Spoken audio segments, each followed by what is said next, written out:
नमस्कार दोस्तों, competition academy के सहयोगी चैनल द गुरु एकेडमी पर आप सभी का स्वागत है। जो हमारे यूजीसी नेट के कैंडिडेट हैं, यूपी हायर के कैंडिडेट हैं, छत्तीसगढ़ असिस्टेंट प्रोफेसर के कैंडिडेट हैं, वो ज़रूर ध्यान दें। आप लोगों की नाटक विधा की इकाई इस समय चल रही है। आपके पाठ्यक्रम में जो नाटक हैं वो कराए जा रहे हैं। अगर हम यूपी HESC की बात करें तो यूपी HESC में आप देखेंगे आपको अंधेर नगरी करा दिया गया, अंधा युग नाटक करा दिया गया, आषाढ़ का एक दिन हो गया, आज आपको अंजो दीदी दिया गया है, और चंद्रगुप्त नाटक जो आपके पाठ्यक्रम में है वो भी कल दिया गया। हम लोगों ने स्कंदगुप्त नाटक की चर्चा, उस पर आधारित प्रश्न कल हम लोगों ने किया था और कहा था उससे आगे की जो सीरीज है 110 प्रश्न थे, 110 प्रश्न थे जिनमें से 50 हम लोगों ने कर लिया था और शेष कहा था कि जो 60 प्रश्न हैं वो आज के लिए मैंने कहा था कि रिकॉर्डेड वीडियो आप लोगों को दे देंगे। ऐसे अगर छत्तीसगढ़ असिस्टेंट प्रोफेसर की बात करें तो वहाँ पर पाठ्यक्रम में 3 नाटक है, स्कंदगुप्त है, अंधा युग है, आधे अधूरे है। और यूजीसी नेट की अगर हम बात करें तो यूजीसी नेट के पाठ्यक्रम में कुल 14 नाटक हैं, जिसमें से अंधेर नगरी मैंने करा दिया, भारत दुर्दशा हो गया, चंद्रगुप्त, स्कंदगुप्त, ध्रुव स्वामिनी, अंधा युग, आधे अधूरे, आषाढ़ का एक दिन, एक और द्रोणाचार्य, अंजो दीदी। तो इतना आज सहित इतने हो चुके हैं। कल हम लोग सिंदूर की होली नाटक की बात करेंगे। तो सिंदूर की होली बचा है, आगरा बाजार है, बकरी है, महाभोज है। तो ये 4 नाटक है, 2 दिन में समाप्त हो, 2 से 3 दिन में समाप्त हो जाएगा। और फिर उसके बाद में नाटक के बाद निबंध विधा से नया बैच शुरू होगा। हमेशा नया बैच शुरू होता है। तो संभवतः ये मानकर चलिए कल अभी 1 अप्रैल, फिर 3 अप्रैल से, संभवतः 3 अप्रैल से निबंध विधा की नई इकाई शुरू होगी। तो अगर आप भी यूजीसी नेट के लिए जुड़ना चाहते हैं, यूपी HSC के लिए जुड़ना चाहते हैं, छत्तीसगढ़ असिस्टेंट प्रोफेसर के लिए जुड़ना चाहते हैं, तो आप हमारे यहाँ नया बैच निबंध की इकाई से 3 अप्रैल से जुड़ सकते हैं। एडमिशन आप जब चाहें तब ले लें, लेकिन बैच 3 अप्रैल से मिलेगा। MP PSC के लिए तो 2-3 दिनों से लगातार अनाउंस किया जा रहा है कि 1 अप्रैल से नया बैच शुरू होगा। खैर, ये थी जानकारियाँ। तो स्कंदगुप्त नाटक पर आधारित, चंद्रगुप्त नाटक पर आधारित, ध्रुव स्वामिनी नाटक पर आधारित जो 50 प्रश्नों का सेट था वो कल शाम को लाइव कक्षा में मैंने कराया था आप लोगों को। वहीं से आगे अब हम लोग बढ़ेंगे। जो दूसरा सेट है, यहाँ से दूसरा जो सेट है, यहाँ पर ध्रुव स्वामिनी, आप देखें कि ध्रुव स्वामिनी नाटक जो है, ध्रुव स्वामिनी नाटक का प्रकाशन किस नाटक के बाद में हुआ है, किस नाटक के बाद में हुआ है। भाई ध्रुव स्वामिनी का आपको पता है कि ध्रुव स्वामिनी नाटक का जो प्रकाशन है वो है 1933। तो किसके बाद में हुआ है, यानी 1933 से पहले प्रकाशित नाटक कौन से हैं? कामना, स्कंदगुप्त, एक घूंट, चंद्रगुप्त विकल्प में है 1 2 3 2 3 4 1 3 4 1 2 3 4। तो उत्तर होगा D 1 2 3 4। ध्रुव स्वामिनी नाटक में कुल अंकों की संख्या कितनी है? प्रश्न संख्या 2। उत्तर हो जाएगा B 3 अंक है। ध्रुव स्वामिनी नाटक में कुल गीत कितने हैं? उत्तर हो जाएगा B कुल 4 गीत हैं। क्योंकि जो आपके पाठ्यक्रम में नाटक लगे हैं उन सभी नाटकों पर आप देखेंगे कि जो भी महत्वपूर्ण चीज़ें हैं वो सारी आपको बताई गई हैं। भाई ध्रुव स्वामिनी नाटक अगर आपने पढ़ा होगा, ध्रुव स्वामिनी नाटक में पहला ही गीत आप अगर देखेंगे पहले ही अंक में, तो मंदाकिनी का जहाँ गीत है कि यह कसक भरे आंसू सहजा बनकर विनम्र अभिमानी मुझे, और मेरा अस्तित्व बता रह जा, बन प्रेम छलक कोने कोने, अपने नीरो गाथा का कह जा, करुणा बन दुखिया वसुधा पर शीतलता फैलाता बह जा।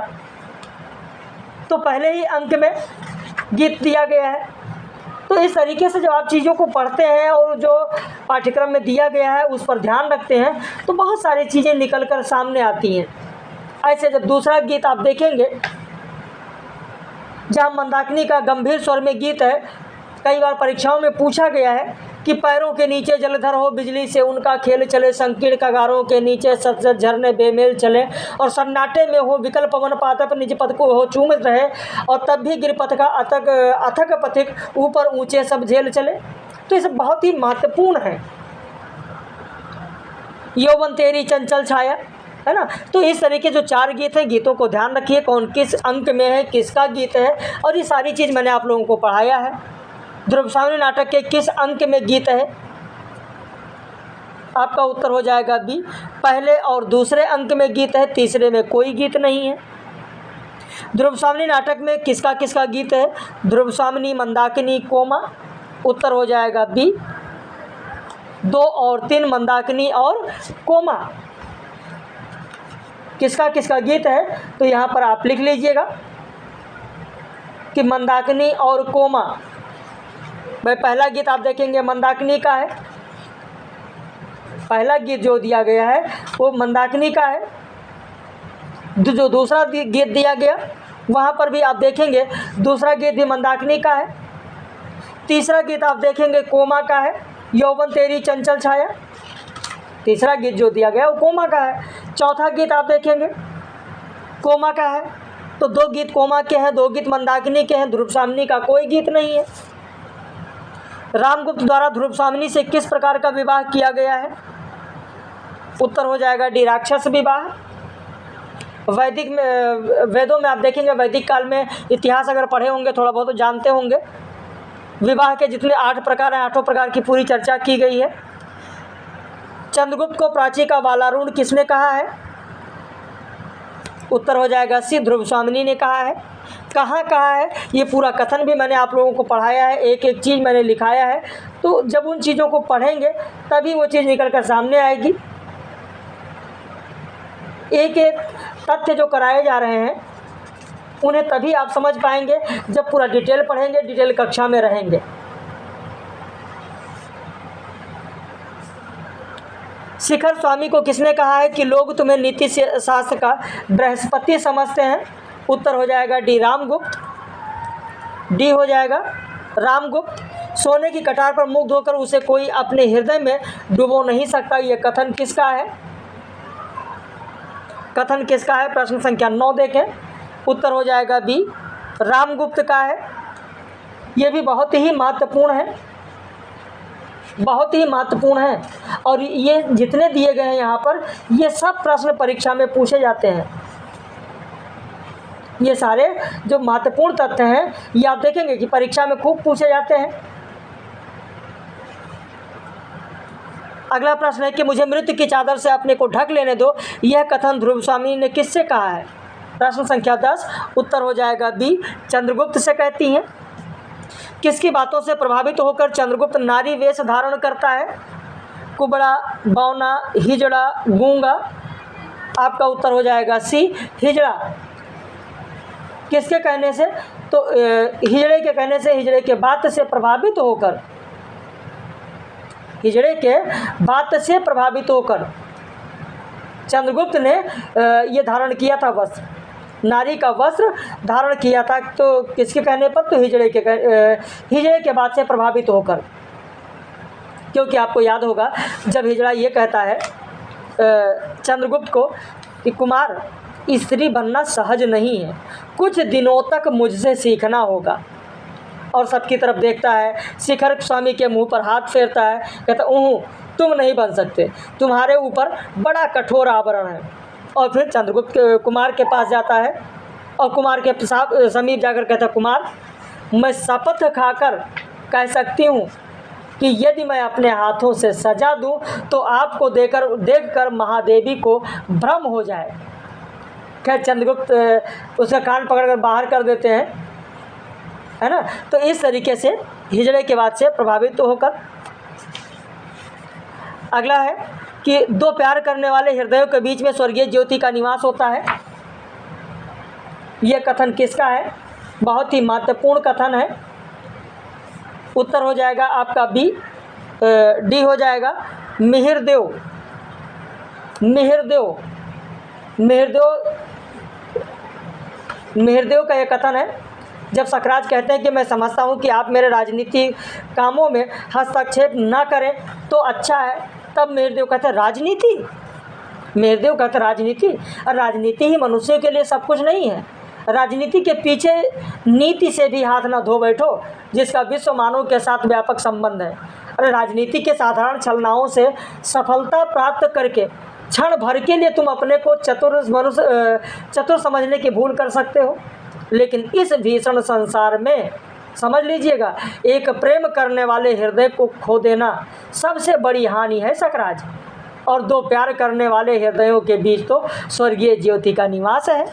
तो ये कहा है मेहरदेव ने सकराज से। शिखर स्वामी को किसने प्रवंचना के पुतले, स्वार्थ से घृणित प्रपंच कहा है? बहुत ही महत्वपूर्ण है। प्रश्न संख्या 13, उत्तर हो जाएगा सी, ध्रुव स्वामिनी ने कहा है। हिजड़ा, कुबड़ा, बौना ये किसके प्रतीक हैं? ये किसके प्रतीक हैं? यहाँ पर हिजड़ा, कुबड़ा, बौना ये सब किसके प्रतीक हैं? हेलो, हाँ अभी क्लास के बाद बात करते हैं आपसे। तो हिजड़ा, कुबड़ा, बौना किसके प्रतीक है? प्रश्न संख्या 14 देखें, उत्तर हो जाएगा ए, रामगुप्त की कायरता के। ध्रुव स्वामिनी नाटक में श्री कृष्ण और अर्जुन का उदाहरण किसने दिया है? प्रश्न संख्या 15 देखें, बहुत ही महत्वपूर्ण, उत्तर हो जाएगा डी, पुरोहित ने दिया है। ये भी बहुत ही महत्वपूर्ण है। पुरोहित का जो ये कथन है कि श्री कृष्ण की जो बात हुई है, श्री कृष्ण की जो बात हुई है नाटक में, श्री कृष्ण और अर्जुन की जो बात हो रही है, पुरोहित ने जो कहा है वो बहुत ही महत्वपूर्ण है। पुरोहित के द्वारा दिया गया यहाँ पर जो ये उदाहरण है ये बहुत ही महत्वपूर्ण है, श्री कृष्ण और अर्जुन का उदाहरण। तो इसी तरीके से प्रश्न आप देखेंगे कि परीक्षाओं में पूछे जाते हैं और बहुत ही महत्वपूर्ण होता है। शिखर स्वामी को राजनीतिक दास किसने कहा है? प्रश्न संख्या 16 देखें, उत्तर हो जाएगा ए, पुरोहित ने ही कहा है। राजनीतिक दास किसने कहा है? तो पुरोहित ने ही कहा है।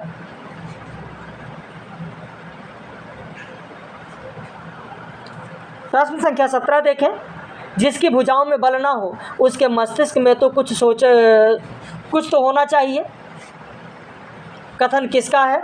आपका उत्तर हो जाएगा सी, रामगुप्त का है। राजनीति का प्रतिशोध क्या एक नारी को कुचले बिना नहीं हो सकता? यह कथन किसका है?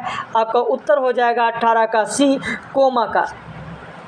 18 का सी हो जाएगा कोमा का, बहुत ही महत्वपूर्ण है। रोग, जर्जर शरीर पर अलंकारों की सजावट, मलिनता और कलुष की ढेरी पर बाहरी कुमकुम केसर का लेप गौरव नहीं बढ़ाता। यह कथन किसका है? आपका उत्तर हो जाएगा ए, चंद्रगुप्त का है। देखिए बहुत ही महत्वपूर्ण, जितने महत्वपूर्ण हैं वो एक एक चीज़ मैंने आपको बताया है और एक एक चीज़ आपको बताते चलते हैं। कुछ इसी तरीके से एक कथन आप देखेंगे मंदाकिनी का भी है। जब नारी की बात आती है कि नारी हृदय जिसके मध्य बिंदु से हटकर शास्त्र का एक मंत्र कील की एक तरह गड़ गया है और उसे अपने सरल प्रवर्तक चक्र में घूमने से रोक रहा है, निश्चय ही वह कुमार चंद्रगुप्त की अनुरागिनी है। ये मंदाकिनी का एक कथन है जो कि चंद्रगुप्त के बारे में बहुत ही महत्वपूर्ण है। सौभाग्य और दुर्भाग्य मनुष्य की दुर्बलता का नाम है, मैं तो पुरुषार्थ को ही सबका नियामक मानता हूँ। कथन किसका है? आपका उत्तर हो जाएगा डी, सकराज का है। सकराज का है, बहुत ही महत्वपूर्ण है, बहुत ही महत्वपूर्ण। तो इस तरीके के यहाँ पर आप कथन देख रहे हैं।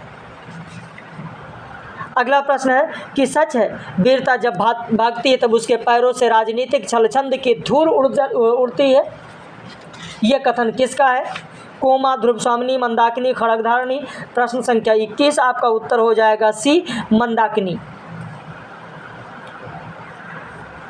मेघ संकुल आकाश की तरह जिसका भविष्य घिरा हो उसकी बुद्धि को तो बिजली के समान चमकना ही चाहिए। कथन किसका है? आपका उत्तर हो जाएगा बी, रामगुप्त। शिखर स्वामी ने रामगुप्त के लिए कहा है। किसने कहा है? तो शिखर स्वामी ने रामगुप्त के लिए कहा है। अच्छा, एक प्रश्न, एक इस तरीके का भी प्रश्न पूछा जाता है। एक अगर पूछा जाए हो सकता है कि आप लोगों को याद ही आ जाए कि प्रेम का नाम ना लो, वह एक पीड़ा थी जो छूट गई, उसकी कसक भी धीरे धीरे दूर हो जाएगी। राजा, मैं तुम्हें प्यार नहीं करती, मैं तो दर्प से दीप्त तुम्हारी महत्वामयी पुरुष मूर्ति की पुजारिन थी, जिसमें पृथ्वी पर अपने पैरों में खड़े रहने की दृढ़ता थी। इस स्वार्थ मलिन कलुष से भरी मूर्ति से मेरा परिचय नहीं। किसने कहा है, याद है? मैंने लेक्चर में आप लोगों को बताया था, कोमा का कथन है, बहुत ही महत्वपूर्ण कथन है।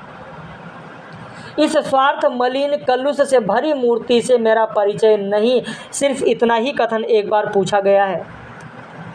पुरुषों ने स्त्रियों को अपनी पशु संपत्ति समझकर उन पर अत्याचार करने का अभ्यास बना लिया है।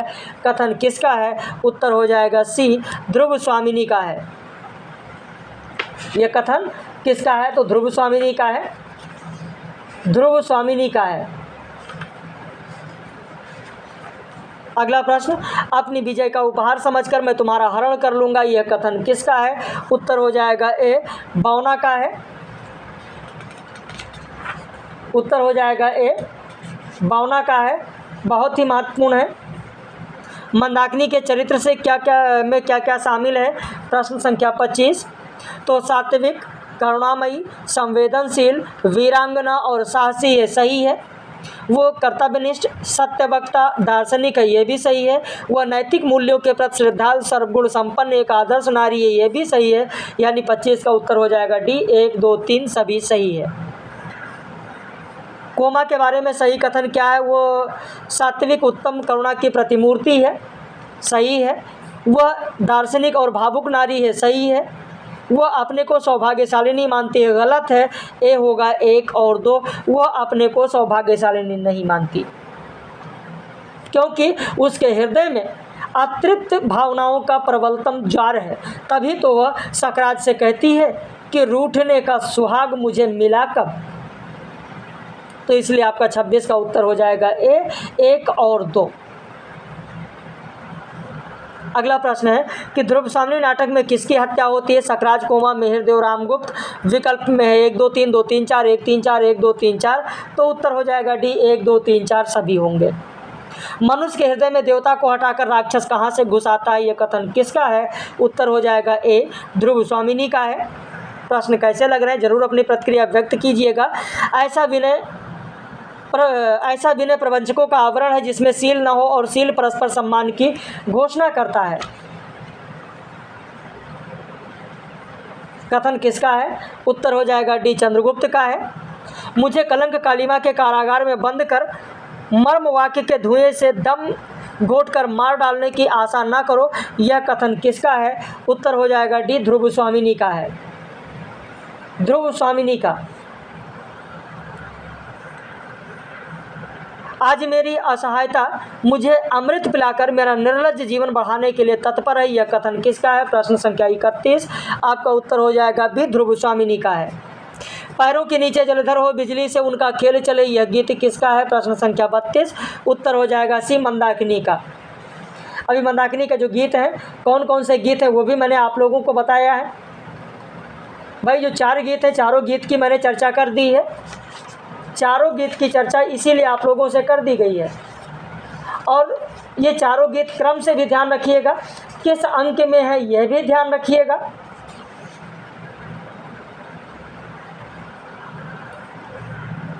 निम्न गीतों का प्रारंभ से अंत की ओर सही क्रम क्या होगा? प्रश्न संख्या 33 देखें। उत्तर हो जाएगा आपका सी। पहले तीसरा होगा यह कसक भरे आंसू सहजा, उसके बाद में दूसरा होगा पैरों के नीचे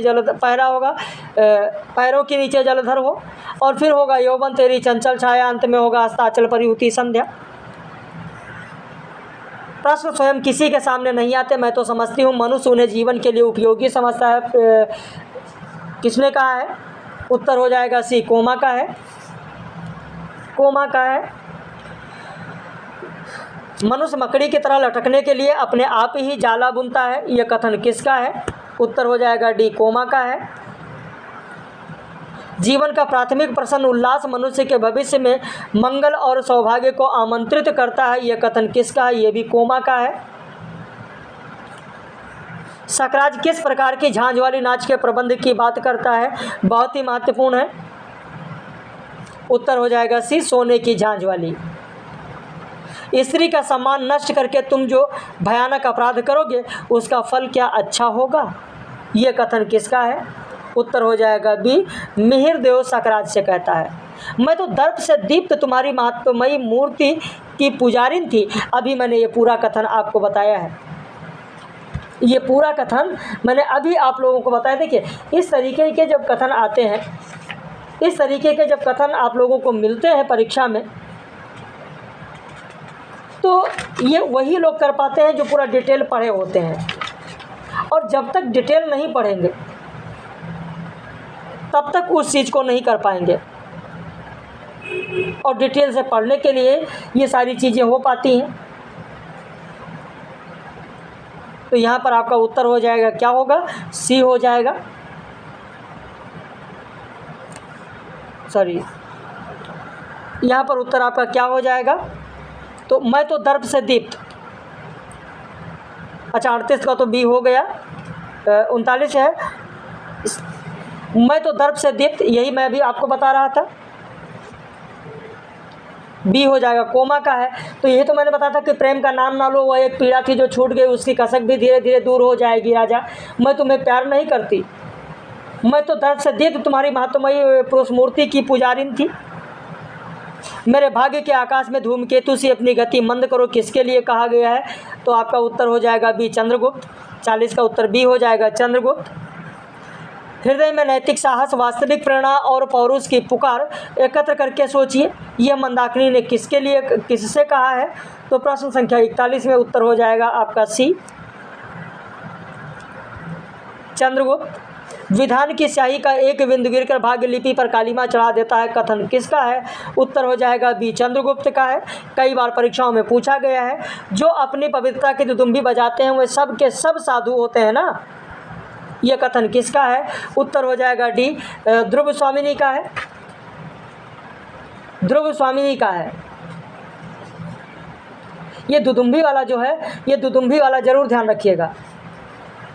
रामगुप्त और ध्रुव स्वामिनी के बीच जब पूरा बात होता है, रामगुप्त आता है हंसकर कहता है कुचक्र करने वाले क्या बोलेंगे। रामगुप्त कहता है कि कुचक्र करने वाले क्या बोलेंगे, तो ध्रुव स्वामिनी कहते हैं और जो लोग बोल सकते हैं, जो अपनी पवित्रता की दुदुम्बी बजाते हैं, वो सबके सब साधु होते हैं ना। चंद्रगुप्त से कुमार, तो ध्रुव स्वामिनी किससे कहती है? चंद्रगुप्त से कहती है, कुमार से कहती है कि तुम्हारी जिह्वा पर कोई बंधन नहीं, कहते क्यों नहीं कि मेरा यही अपराध है कि मैंने कोई अपराध नहीं किया। रामगुप्त कहता है तब, अरे महादेवी, ध्रुव स्वामिनी झटक देती है उसे न सुनते हुए चंद्रगुप्त से, कहते झटक दो इन लौह श्रृंखलाओं को, ये मिथ्या ढोंग कोई नहीं सहेगा, तुम्हारा क्रोध दुर्दैव भी नहीं। तो भगवान ने स्त्रियों को उत्पन्न करके ही अधिकारों से वंचित नहीं किया है, किंतु लोगों के दस्युवृत्ति ने उन्हें लूटा है। यह कथन किसका है? उत्तर हो जाएगा सी, मंदाकिनी का है। ध्रुव स्वामिनी नाटक में समस्या है अवश्य, किंतु यह नाटक समस्या नाटक नहीं है। यह कथन किसका है? आपका उत्तर हो जाएगा सी, नंदुलारे वाजपेयी का है। तो एक सेट में 45 प्रश्न इसमें आपने देखा, कल एक सेट में 50 प्रश्न आपने देखा था, बाकी अभी 25 प्रश्नों का सेट और है। बहुत ही छोटे छोटे प्रश्न हैं, कोई बहुत ज़्यादा नहीं है। जितना जल्दी आप उत्तर देंगे उतना जल्दी हो जाएगा, रिवीजन भी हो जाएगा। बहुत सारे प्रश्न ऐसे हैं जो कल के हैं, लेकिन रिवीजन हो जाएगा। कि स्कंदगुप्त नाटक में बंधु वर्मा की स्त्री कौन है? जयमाला है। स्कंदगुप्त नाटक का प्रारंभ किसके स्वगत कथन से होता है? उत्तर हो जाएगा ए, स्कंदगुप्त के। क्योंकि आप देखे होंगे जो स्कंदगुप्त नाटक है किसके कथन से होता है, इसलिए पूछा है। मतलब वैसे पूछने की कोई इतनी ज़रूरत नहीं थी, लेकिन इसलिए पूछा है कि इस बार परीक्षा में प्रश्न दिया गया है। क्यों दिया गया है? क्योंकि जो पहला दृश्य है स्कंदगुप्त नाटक का प्रारंभ का जो पहला दृश्य है, पहले अंक का पहला दृश्य, उसी में स्कंदगुप्त टहलते हुए कहता है कि अधिकार सुख कितना मादक और सारहीन है। अधिकार सुख कितना मादक और सारहीन है, इसी कथन से ये नाटक प्रारंभ होता है और परीक्षाओं में पूछा गया है। स्कंदगुप्त नाटक के पहले अंक का दूसरा दृश्य किसके कथन से प्रारंभ होता है? प्रश्न संख्या 3, उत्तर हो जाएगा सी, धातुसेन। पहले अंक जो है पहले अंक का तीसरा दृश्य पूछा, पहले अंक का दूसरा दृश्य मैंने पूछा है यहाँ पर कि जो दूसरा दृश्य है कुसुमपुर के राज मंदिर के में सम्राट कुमारगुप्त और उनकी परिषद है, वहीं पर धातुसेन का कथन है कि परम भट्टारक, आपने भी स्वयं इतने विकट युद्ध किए हैं, मैंने तो समझा था कि राज सिंहासन पर बैठे बैठे राजदंड हिला देने से ही इतना बड़ा गुप्त साम्राज्य स्थापित हो गया था। देवसेना का गीत भरा नैनों में मन में रूप किस अंक में है? प्रश्न संख्या 4, आपका उत्तर हो जाएगा ए, पहले अंक के 7वें दृश्य में है। पहला अंक है और अगर दृश्य पूछा जाए तो दृश्य है 7वां, जहाँ पर देवसेना गाती है कि भरा नैनों में मन में रूप, किसी छलिया का अमल अनूप, और जल थल मारुत व्योम में जो छाया है सब ओर, खोज खोज कर खो गई मैं पागल प्रेम विभोर, और भांग से भरा हुआ ये कूप भरा नैनों में मन में रूप। धवनी की तंत्री बजी तू रहा बल लगाए कान, और बलिहारी में कौन तू है मेरा जीवन प्राण, खेलता जैसे छाया धूप भरा नैनों में मन में रूप। स्कंदगुप्त नाटक के तीसरे अंक में निम्न गीत किसका है? कि उमड़ कर चली भिगोने आज तुम्हारा निश्चल अंचल छोड़। उत्तर हो जाएगा सी, मालो धन कुबेर की कन्या। अब आपको पता ही होगा कि मालो के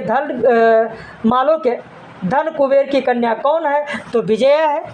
तो ये गीत किसका है? विजया का है। कौन गा रही है? विजया गा रही है। तो सारे पात्र परिचय भी आपको ध्यान रखना है। जिन धनवानों के लिए तुमने धर्म को सुरक्षित रखा, उन्होंने समझा कि धर्म धन से खरीदा जा सकता है, इसलिए धनोपार्जन मुख्य हुआ और धन गौड़। यह कथन किसका है? उत्तर हो जाएगा डी, सिंघल का राजकुमार। अब सिंघल का राजकुमार कौन है भाई? ये भी प्रश्न उठता है आपके सामने कि सिंघल का राजकुमार कौन है? तो धातुसेन है। इसीलिए पूरा पढ़ाया गया और इस तरीके का प्रश्न बनाया गया जिससे आप सोचें, थोड़ा विचार करें। ऐसा नहीं कि देख कर और साधारण आपको उत्तर बता दें। अगर दिया गया है, मेहनत किया गया, तो आप भी थोड़ा मेहनत करें, और जब मेहनत करेंगे, दिमाग पर जोर डालेंगे, तो बहुत सारी चीज़ें निकल कर सामने आएंगी। स्कंदगुप्त नाटक में कुमारगुप्त ने किससे कहा कि किसे अबोध विदेशी हसोड़ कहा? उत्तर हो जाएगा डी, धातुसेन को। स्कंदगुप्त नाटक में किसके किसके वार्तालाप में गीता महाभारत की बात हुई है? उत्तर हो जाएगा डी, मात्रगुप्त और मुद्गल। आप देखेंगे पहले अंक के दृश्य 6 में, जो पहला अंक है, पहले अंक के दृश्य 6 में आप देखेंगे तो वहाँ पर आपको मात्रगुप्त और मुद्गल की जो बात हुई है, मात्रगुप्त और मुद्गल के वार्तालाप में आपको मिलेगा गीता और महाभारत की बात हुई है। गीता और महाभारत की बात हुई है, तो उसे ध्यान रखिएगा।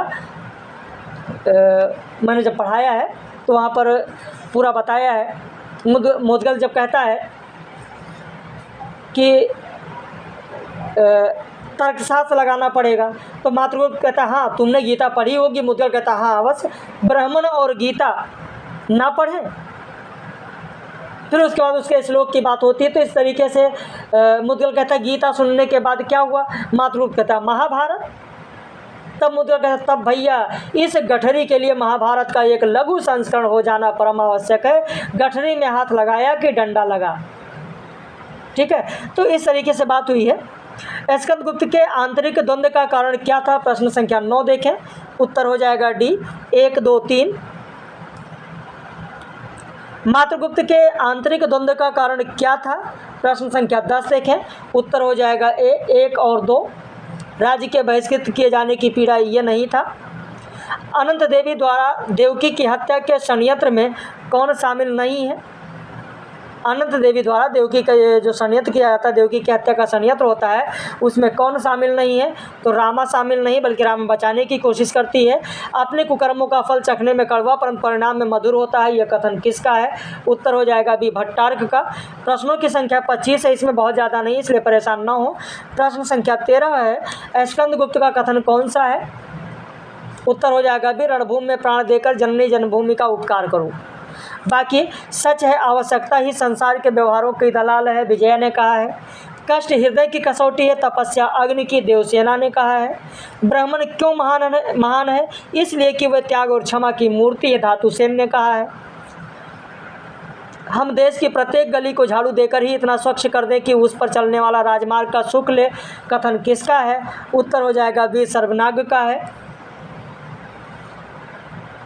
स्कंदगुप्त नाटक का अंत किसके आंसू और करुणा का उच्छ्वास से होता है, उत्तर हो जाएगा सी, स्कंदगुप्त। अगला प्रश्न है, स्कंदगुप्त नाटक के किस अंक में स्कंदगुप्त की माता देवकी का देहांत होता है, उत्तर हो जाएगा सी, अंक 4 में। परिवर्तन ही सृष्टि है, जीवन है, स्थिर होना मृत है, निश्चेष्ट शांति मरण है, कथन किसका है, उत्तर हो जाएगा बी, धातुसेन का। प्रश्न संख्या 18 देखें, स्कंदगुप्त नाटक में भट्टार्क का कथन कौन सा है, उत्तर हो जाएगा निर्लज हार कर भी नहीं हारता, मरकर भी नहीं मरता, भट्टार्क का कथन है। शंका न करो, श्रद्धा करो, श्रद्धा का फल मिलेगा, भट्टार्क का है। एक दुभेद नारी हृदय में विश्व प्रहेलिका का रहस्य बीज है, भट्टार्क का है। विश्व प्रेम सर्वभूत हित कामना परम धर्म है, ये जयमाला का है, जयमाला, जयमाला, उत्तर हो जाएगा ए। स्कंदगुप्त नाटक का अंत ना तो सुखांत है ना दुखांत, ये प्रसादांत है, किसने कहा है, उत्तर हो जाएगा डी, डॉक्टर नगेंद्र ने कहा है। जयशंकर प्रसाद के नाटकों से भारतवर्ष के अंतर चेतना के दर्शन का सिंहद्वार अनावृत हो गया, कथन किसका है, उत्तर हो जाएगा सी, हजारी प्रसाद द्विवेदी। स्कंदगुप्त नाटक का 5वां अंक किसके स्वगत कथन से प्रारंभ होता है, उत्तर हो जाएगा ए, मुदगल। 5वां अंक किसके कथन से प्रारंभ होता है, ये चीज़ आपको ध्यान रखना है। दृश्य नहीं पूछा गया है बल्कि अंक पूछा गया है, तो मुदगल होगा। जहाँ कहता है मुदगल कि राजा से रंक और ऊपर से नीचे, कभी दुर्वृत्त दानो, कभी स्नेह सम्मिलित मानो, कभी वीणा की झनकार, कहीं दीनता का तिरस्कार, भाग्य चक्र तेरी बलिहारी, तो ये सब कहता है, सोचता है, टहल रहा होता है। स्कंदगुप्त नाटक के 4थे अंक के अंत में जब स्कंदगुप्त मूर्छित हो जाता तो उसे कौन उठाता है, प्रश्न संख्या 22, आपका उत्तर हो जाएगा सी, कमला उठाती है। जहाँ पर स्कंदगुप्त कहता है माँ मेरी जननी तू भी ना रही, हाँ, और मूर्छित हो जाता है, तभी कमला आती है और उसे उठाकर कुटी में ले जाती है। प्रश्न संख्या 23 देखें, स्कंदगुप्त नाटक का 3रा अंक किसके स्वगत कथन से प्रारंभ होता है, प्रश्न संख्या 23, उत्तर हो जाएगा ए, प्रपंच बुद्धि। स्कंदगुप्त नाटक में गीतों का प्रारंभ से अंतिम की ओर सही अनुक्रम क्या होगा, प्रश्न संख्या 24। लेकिन कमेंट करके ज़रूर बताइएगा कि आज के सीरीज में आपके कितने प्रश्न सही हुए। अगर आपने तैयारी की है, यूजीसी नेट की तैयारी की है, आपने परीक्षा दिया है या अभी कर रहे हैं, आगे देने का विचार है, तो ज़रूर आप कमेंट करके बताइएगा कि एक सेट में 45 प्रश्न था, एक सेट में 25 प्रश्न था, कुल प्रश्नों की संख्या 70 प्रश्न आज के सीरीज में थे। कल 50 कराए गए थे, प्रश्नों की संख्या हो गई 120। मुझे लग रहा था कि 110 है, क्योंकि यहाँ मुझे लग रहा था 15 प्रश्न हैं, इसलिए मैंने कहा था कि 60 हो गए थे, 60 बचे हैं, तो 60 नहीं है बल्कि यहाँ पर 70 है। कुल प्रश्नों की संख्या यहाँ पर 70 है, तो यहाँ पर 24 का ए हो जाएगा। 25 देखिए, स्कंदगुप्त नाटक के 3य अंक का गीत कौन सा नहीं है, उत्तर हो जाएगा डी, पालना बने प्रलय की लहरें, ये 3रे अंक का नहीं बल्कि 2रे अंक का है। तो 45 और 25 70, इस 70 प्रश्न में आपके कितने सही हुए, कमेंट करके ज़रूर बताइएगा।